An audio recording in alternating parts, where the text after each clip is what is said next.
أقم الصلاة لدلوك الشمس إلى غسق الليل وقرآن الفجر إن قرآن الفجر كان مشهودا. أعوذ بالله من الشيطان اللعين الرجيم. بسم الله الرحمن الرحيم. اللهم صل على فاطمة أبيها وأمها وبألها وبنيها والسر المستودع فيها بعدد ما أحاط به علمك، لنبشر أنفسنا بأننا قد طهرنا بولاية سيدتنا مولاتنا فاطمة الزهراء سلام الله عليها، وبلغها منا تحية وسلاما وآتنا من لدنك في حبها فضلا وإحسانا رحمة وغفرانا إنك ذو العفو الكريم يا أرحم الراحمين. الحمد لله الذي هدانا لهذا وما كنا لنهتدي لولا أن هدانا الله، بالأخص هدايتنا بولاية محمد وآل محمد، علي بن أبي طالب عليه الصلاة والسلام وسيدة مولاتي فاطمة الزهراء سلام الله عليها وأولادها المعصومين عليهم السلام. رمضان الکریم کی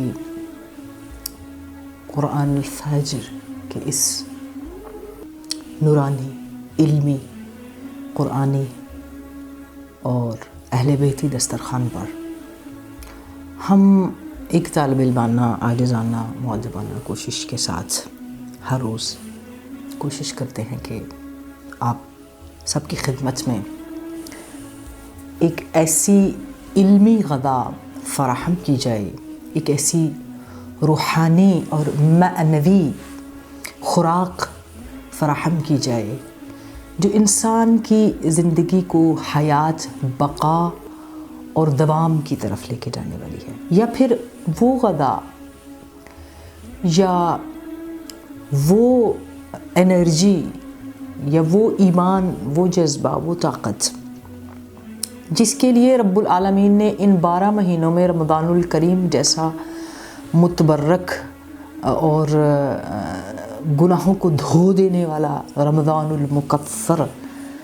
جسے مولا علی علیہ السلام نے اور امام معصوم علیہ السلام نے کہا کہ جس سے انسان پاک ہو جاتا ہے، دھل جاتا ہے، تو اس میں ظاہری پاکیزگی ہو سکتا ہے ہم وضو اور پانی اور دوسری چیزوں کے محتاج ہوں، مگر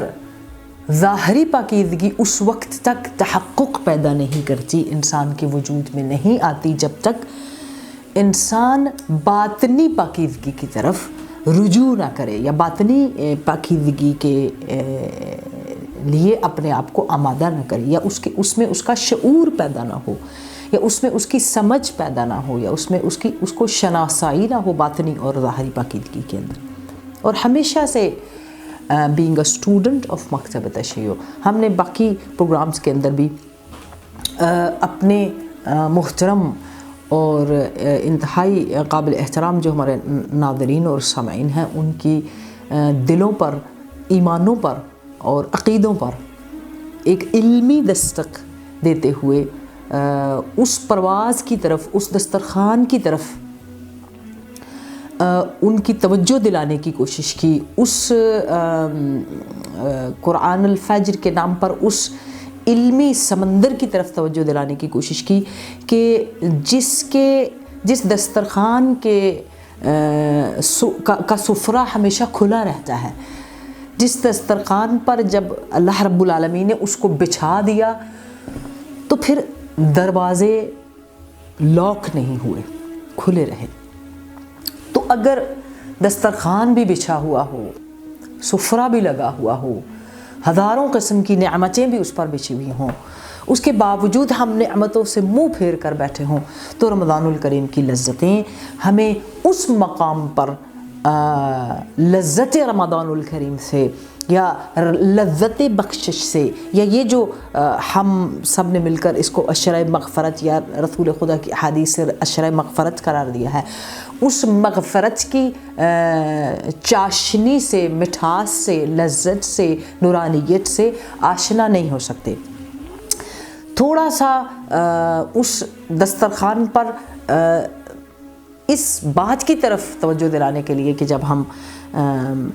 ظاہری طور پر رمضان الکریم میں دسترخوان بچھائیں جس پر ہم 10 قسم کی افطاری میں چیزیں چاہیے ہوتی ہیں ہمیں، اور پھر سحری میں بھی جو بھی حسب استطاعت سب کا شوق ہو یا سب کی پسند ہو، اسی طرح اللہ رب العالمین نے ہمارے ایمانی، روحانی اور ایموشنل اور عقیدے کے اور اس سوچ کے، فکر کے دسترخوان پر ایسے حسین نعمتوں کے ظاہری طور پر بھی باطنی طور پر بھی سفرے بچھائے ہیں، دسترخوان بچھائے ہیں، جو کہ جن سے ہمارے ایمان کو پرواد ملتی ہے، ہماری روح کو پرواد ملتی ہے، ہمیں انرجی ملتی ہے، اور پھر انسان اس لذت دوام سے آشنا بھی ہو جاتا ہے۔ اگلے سٹیپ کے اندر کے یعنی پچھلے جتنے پروگرامز سے ان کے اندر ہم نے کوشش کی، اس ساری تمہید کا مقصد کہ ہم نے کوشش کی کہ ہم اس پروگرام کے ذریعے عام ہم جیسے لوگ جو ہیں ہم دلیل، استنباط، حدیث اور امام کے فرمان سے آیت کے اندر استخراج پیدا کریں، اور اس استخراج کے ذریعے تحقق کی طرف جائیں، حقیقت کی طرف جائیں، اور جب حقیقت کے انسان قریب ہوتا ہے تو اس کی انرجی اور اس کا کانفیڈنس اور اس کا ایمان کا درجہ ڈفرینٹ ہوتا ہے، اور رمضان الکریم is the best timing to improve that energies. اسی کے ساتھ ایڈ کرتے ہوئے کیونکہ ہم شب ولادت السید الزکی سبط الاکبر سبط النبی امام حسن مجتبیٰ علیہ الصلاۃ والسلام کے اس متبرک نورانیت والے محترم اور بہترین ٹائمنگز میں ہم داخل ہو چکے ہیں، جہاں رحمت الہی اور جو بخشش الہی ہے اوج پر ہے، موج میں ہے۔ آئیے اس دسترخوان سے آپ کے ساتھ وقت کی ہمیشہ کمی ہے، سورہ بلد کی چند آیات کی روشنی جو ہے ہمارے وجود کے اندر شب ولادت السید الاکبر السید الزکی امام الحسن المجتبیٰ علیہ الصلاۃ والسلام کے حوالے سے، اور پھر ہم انشاءاللہ کل کے پروگرام میں بھی وجود مقدس امام حسن مجتبیٰ علیہ الصلاۃ والسلام پر ان کے وجود مقدس سے نورانیت لیتے ہوئے اپنے دلوں کو تقویت دیں گے، اپنے ایمان کو تقویت دیں گے۔ بہت ہی میں اگر اس سورہ اعوذ باللہ من الشیطان اللعین الرجیم بسم اللہ الرحمن الرحیم لا اقسم بهذا البلد وانت حل بهذا البلد ووالد وما ولد، اگر ہمارے پاس وقت ہو تو ہم پوری اس کی تشریح میں جائیں گے، لیکن چونکہ لا اقسم بهذا البلد وانت حل بهذا البلد ووالد وما ولد، والد وما ولد پر میں نے پچھلے پروگرامز کے اندر تشریح دی ہے، اور اس میں بھی شہر مکہ کی قسم کھائی گئی، اور شہر مکہ کی قسم اس لیے کھائی گئی، شہر مکہ کو محترم اس لیے کہا گیا کہ انت حل بهذا البلد، کہ آپ اس میں رہتے ہیں، یعنی اگر نبی پاک نہیں ہیں تو شہر مکہ کی عظمت کی قسم خدا نہیں کھا رہا، یعنی نبی پاک کے وجود مقدس کی جو عظمتیں، جو نورانیتیں، جو بخششیں، جو وقار، جو آپ کے وجود مقدس کے اندر سے فیض و فیوز و برکات اس سرزمین کے اندر ہیں، وہ آپ کے قدم مبارک کی وجہ سے، یعنی آپ کا قدم اس پر آیا تو یہ زمین جو ہے قسم کھانے کے قابل۔ ویسے اگر دیکھوں انصافاً ایک طالب علم کی حیثیت سے تو سورہ بلد کے پڑھنے کے بہت زیادہ ثوابات ہیں، اور اس پڑھنے کی ریزن یہی ہے کہ ہم اس کے ترجمے کی طرف جا کر دیکھیں، اور پھر اوپر سے ہم چیزوں کو صرف نہ دیکھیں۔ میں اس کی ساری آیات آج کے موضوع میں جس چیلنج کی طرف یا جس موضوع کی طرف میں جانا چاہتی ہوں بحق محمد و آل محمد، وہ ہے پہلی 3 آیات کے ساتھ ووالد وما ولد کا بہت ساری تفاسیر کے اندر ائمہ علیہم السلام، اہل بیت علیہم السلام کی تفاسیر سے کہ ووالد وما ولد سے مراد حضرت علی امیر المؤمنین علی علیہ السلام اور ان کے اولاد یعنی ائمہ علیہم السلام ہیں۔ اب جو آیت نمبر 11، 12، 13، 14 یعنی 15 16 ایکچولی تو ان آیات کو جو آیت نمبر اگر آپ کو وقت ملے ابھی آپ پروگرام سنتے ہوئے قرآن اپنے ساتھ کھول لیں تو آپ کو زیادہ لطف آئے گا کہ سورہ بلج کی آیت نمبر 15 اور 16 15 اینڈ 16 میں ان دو آیتوں کو یہ دو آیتیں وجود مقدس سے فرزند درخشان ستارہ درخشان وجود مبارک وعائے امامت یا کہیں گے کہ مشکات الحسین شمع حسین یا پھر یہ کہ زجاجہ علویہ وجود مقدس حضرت رقیۃ المرتقیٰ سکینہ بنت الحسین کے وجود ہے یہ مقدس پر جو ہے نا تحقق پیدا کرتی ہے بہترین. چونکہ ہمارے پاس وقت نہیں تو ہم بعد میں اس کے اوپر اپنے ناظرین کے ساتھ ضرور ڈسکس کریں گے. فَلَقْتَحَمَ الْعَقَبَةَ قرآن کی آیت ہے. وَمَا أَدْرَاكَ مَا الْعَقَبَةُ یعنی اس سے پہلے کہ ہم إِنَّ أَنزَلْنَاهُ فِي لَيْلَةِ الْقَدْرِ وَمَا أَدْرَاكَ مَا لَيْلَةُ الْقَدْرِ مَا أَدْرَاكَ مَا لَيْلَةُ الْقَدْرِ سے پہلے فَلَقْتَحَمَ الْعَقَبَةَ وَمَا أَدْرَاكَ مَا الْعَقَبَةُ. اور آپ کو کیا پتہ یہ عام اردو میں اس کو گھاٹی کہا گیا اور وادی کہا گیا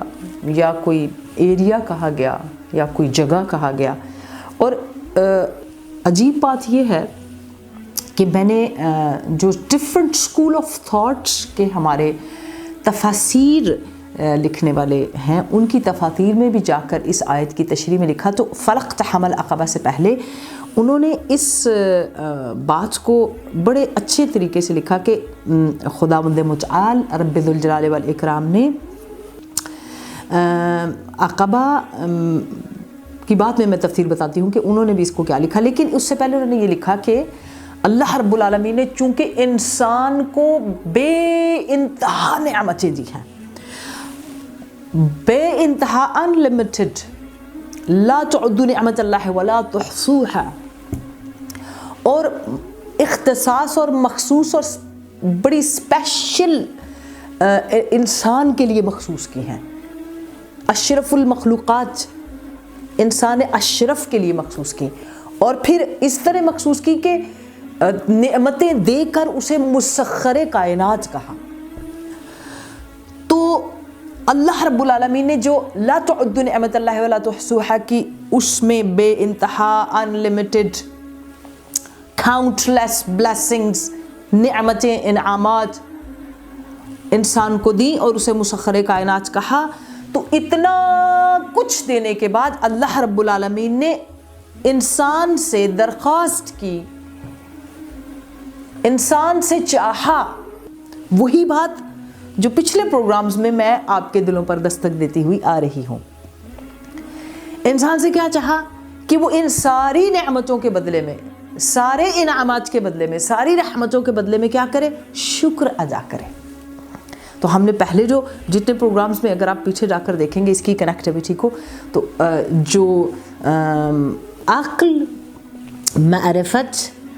اور معرفت کا باب نہیں کھلتا جو امام حسن عسکری علیہ السلام کے فرمان سے ہم نے کہا کہ اللہ شاکر. تو شاکر ہونے کی کیفیت کو اور قلبی کیفیت کو اللہ رب العالمین کے ہاں بڑا درجہ حاصل ہے. ہم بہت ساری نعمتوں پر ان تھینکفل ہیں بہت ساری انعامات کو نعمتوں کو اپنے ارد گرد پروٹیکشنز کو اللہ کی دی ہوئی بلیسنگز کے لیے بہت ساری چیزیں ایسی ہیں جن سے ہم بہت زیادہ استفادہ کرتے ہیں لیکن کبھی ہم نے ان کا شکر ادا نہیں کیا. تو یہاں اس آیت میں بھی جو ڈفرینٹ اسکول آف تھاٹس کے اہل سنت والجماعت اور دوسرے اسکول آف تھاٹس کو میں نے پڑھا اس میں بھی انہوں نے بھی اس بات کا تذکرہ کیا کہ اللہ رب العالمین نے انسان سے بیش بہا نعمتوں کے بدلے میں عوض میں شکر چاہا. تو اب شکرانہ نعمت کی درخواست یہ تھی کہ اگر یہ شکر شاکر کی منزل پر آئے گا تو کیا ہوئے گا تو یہ اس کیپیسٹی میں آ جائے گا اس ایبلٹی میں آ جائے گا کہ اس کے یہ عقبہ سے گزر جائے گا. فلقتحم العقبہ. اب تفاسیر کے اندر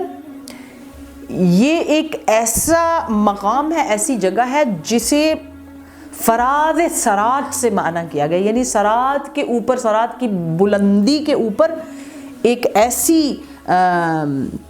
جگہ جہاں سے ہر انسان کو گزرنا ہے۔ تو اللہ رب العالمین نے نعمتیں دی ہیں، لیکن نعمتوں کو مشروط کر دیا شاکر کے ساتھ، اور کہا کہ بھی اگر نعمتوں سے استفادہ کیا تو پھر یہ شکر کی کیفیت سے جو گزر کر قلبی کیفیت میں شاکر ہوگا تو ہی عقبہ سے گزرے گا۔ اب ہم جا کر دستک دیتے ہیں اس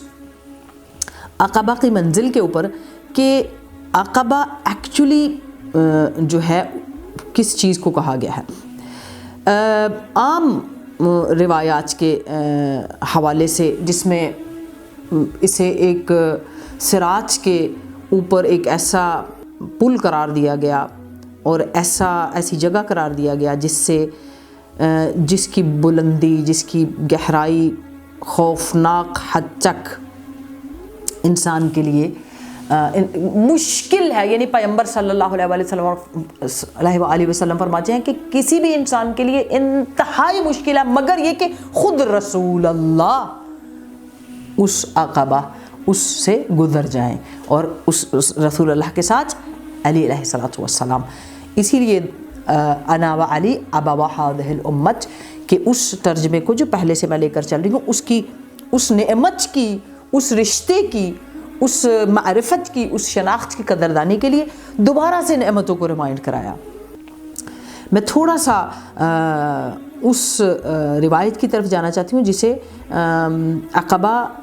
کے طور پر دوسرے لوگوں نے اسے کچھ ایسا حصہ قرار دیا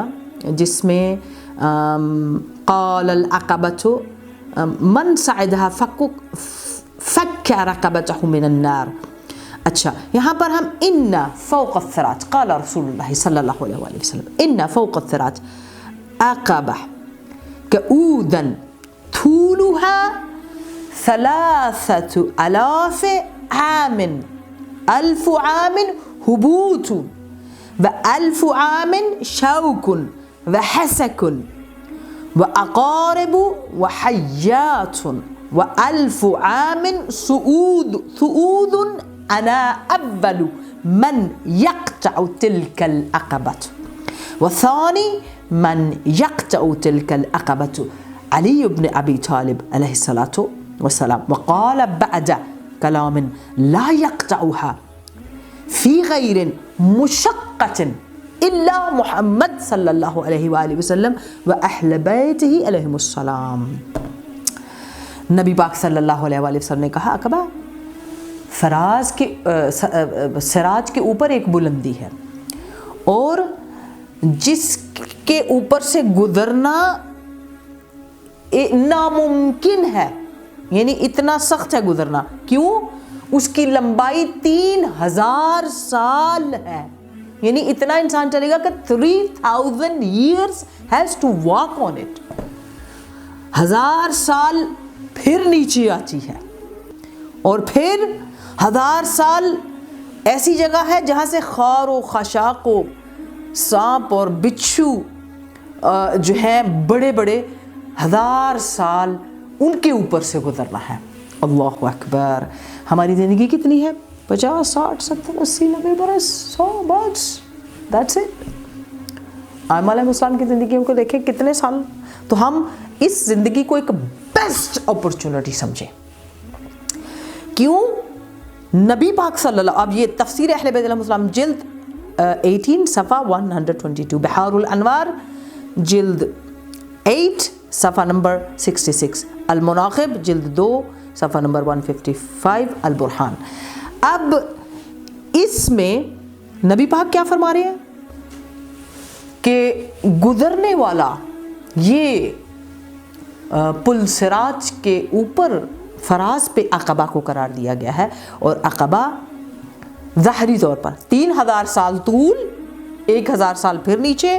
پھر 1000 سال خس و خاشاک و بچھو و سانپ و عقرب اور ان چیزوں کے اوپر سے گزرنا ہے۔ اور پھر نبی پاک نے کہا میں وہ اولین کوئی ہوں کہ جو اس سے عبور کروں گا، اور میرے ساتھ علی علیہ السلام دوسرے ہیں جو عبور کریں گے۔ اور کوئی بھی اس رنج سے، اس کے عبور سے گزرنے کی اہلیت نہیں رکھ سکتا، لیکن گزرنا پڑے گا. جسے ہم بہت سارے لوگ صراط کو بہت ساری معنی میں ڈفرینشیٹ جو ہے وہ میننگز ڈفرینٹ ہم بیان کرتے ہیں. ان میں ایک خود رسول خدا صلی اللہ علیہ وآلہ وسلم سے، جز محمد صلی اللہ علیہ وآلہ وسلم و علی علیہ الصلوۃ والسلام. اب آ جائیے، یہ تو وہ ظاہری منظر ہے جسے ہم دیکھ لیں ہماری زندگی کتنی ہے، اور پھر جس پل صراط سے گزرنا ہے اس کی 1000 سالوں کا طول اور واک، اور ان جگہوں پر جو کہ سخت ترین معاملہ ہے. وہاں پر امام رضا، امام رؤوف، معمر بن خلاج قال رأيت ابا الحسن علیہ السلام یأکل فتلا هذه الآیت. ہم نے دیکھا کہ امام رضا علیہ السلام جو ہے کھا رہے تھے کچھ، اور اس میں وہ تلاوت فرما رہے تھے هذه الآیت فلقتحم العقبہ، کہ کوئی بھی اس عقبہ سے گزر نہیں. فلقتحم العقبہ الی آخر آیا. جب امام نے پڑھا ثم قال علیہ السلام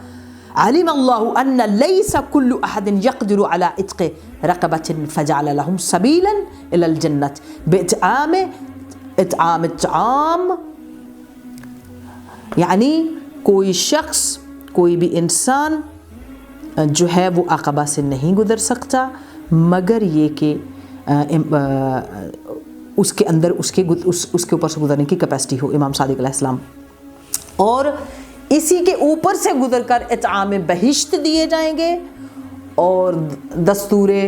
طعام، یعنی اس سے گزرے گا تو بہشت کا راستہ، اور پھر طعام اور لذت ہے یہ بہشت جو انسان کو ملیں گی. آخر پہ بہت ساری احادیث ہیں، جیسے اگر انا و علی ابا و حاضح الامت کی احادیث کو امام حسن، مولا علی سے، امام حسن سے، امام حسین علیہ السلام سے، امام زین العابدین علیہ السلام سے، امام محمد باقر، امام جعفر صادق، امام موسیٰ کاظم علیہ السلام، امام رضا علیہ السلام، امام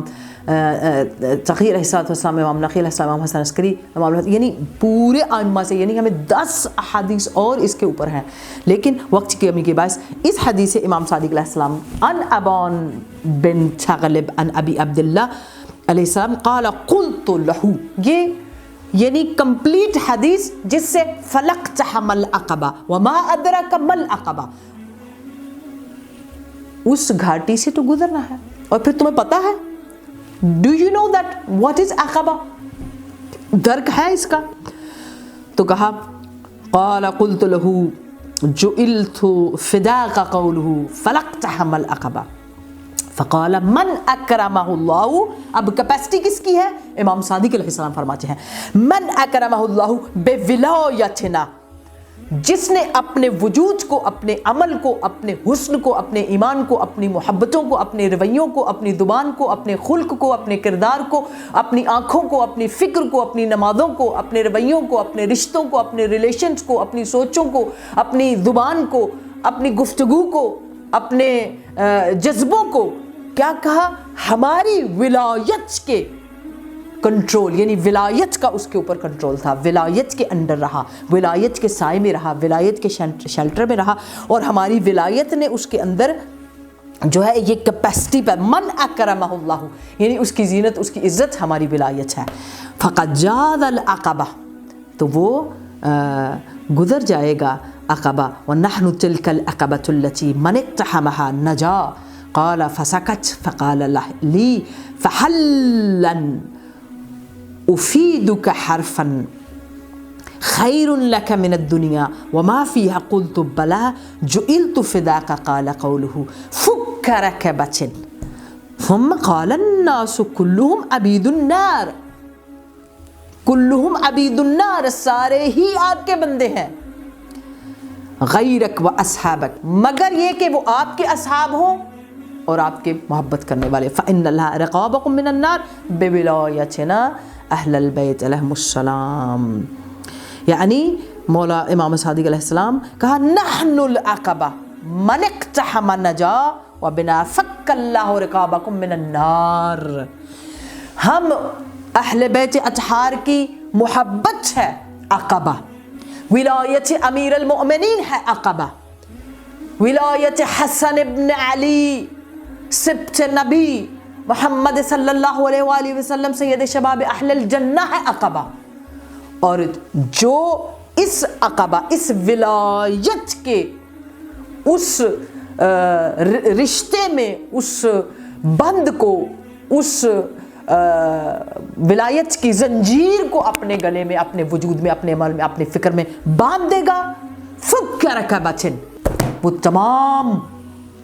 غلامیوں سے آزاد ہو جائے گا. یعنی ولایت آل محمد دوسروں کی غلامی سے آزاد کرتی ہے. آج ہم کسی کے غلام ہیں, خواہش کے غلام ہیں, کھانے کے غلام ہیں, غصے کے غلام ہیں, شیطان کے غلام ہیں, ضرورتوں کے غلام ہیں, جاب کے غلام ہیں, پیسے کے غلام ہیں, بہت ساری ایسی خواہشات کے ہوا و ہوس کے غلام ہیں. تو اس کا مطلب ہے کہ ولایت کا نور, ولایت کا فہم, ولایت کی شناخت, ولایت آل محمد اس طرح ہمارے وجود میں سرایت اور جذب نہیں ہے, سمجھ نہیں ہے. اسی لیے ہم تھوڑی تھوڑی اس قطرے کی طرح گھبرا کر کبھی اس طرف اور کبھی اس طرف جاتے ہیں. تو کہا فک رکبۃ, یہ اللہ کا وعدہ ہے کہ عقبہ کی زنجیر جس کے گلے میں ہے, عقبہ کا وجود ولایت آل محمد جس کے سوچ اور فکر میں ہے, فک رکبۃ وہ تمام دنیا کی غلامیوں سے آزاد ہو جاتا ہے. فک رکبۃ کے ساتھ چونکہ ہمارے پاس وقت اتنا نہیں ہے اور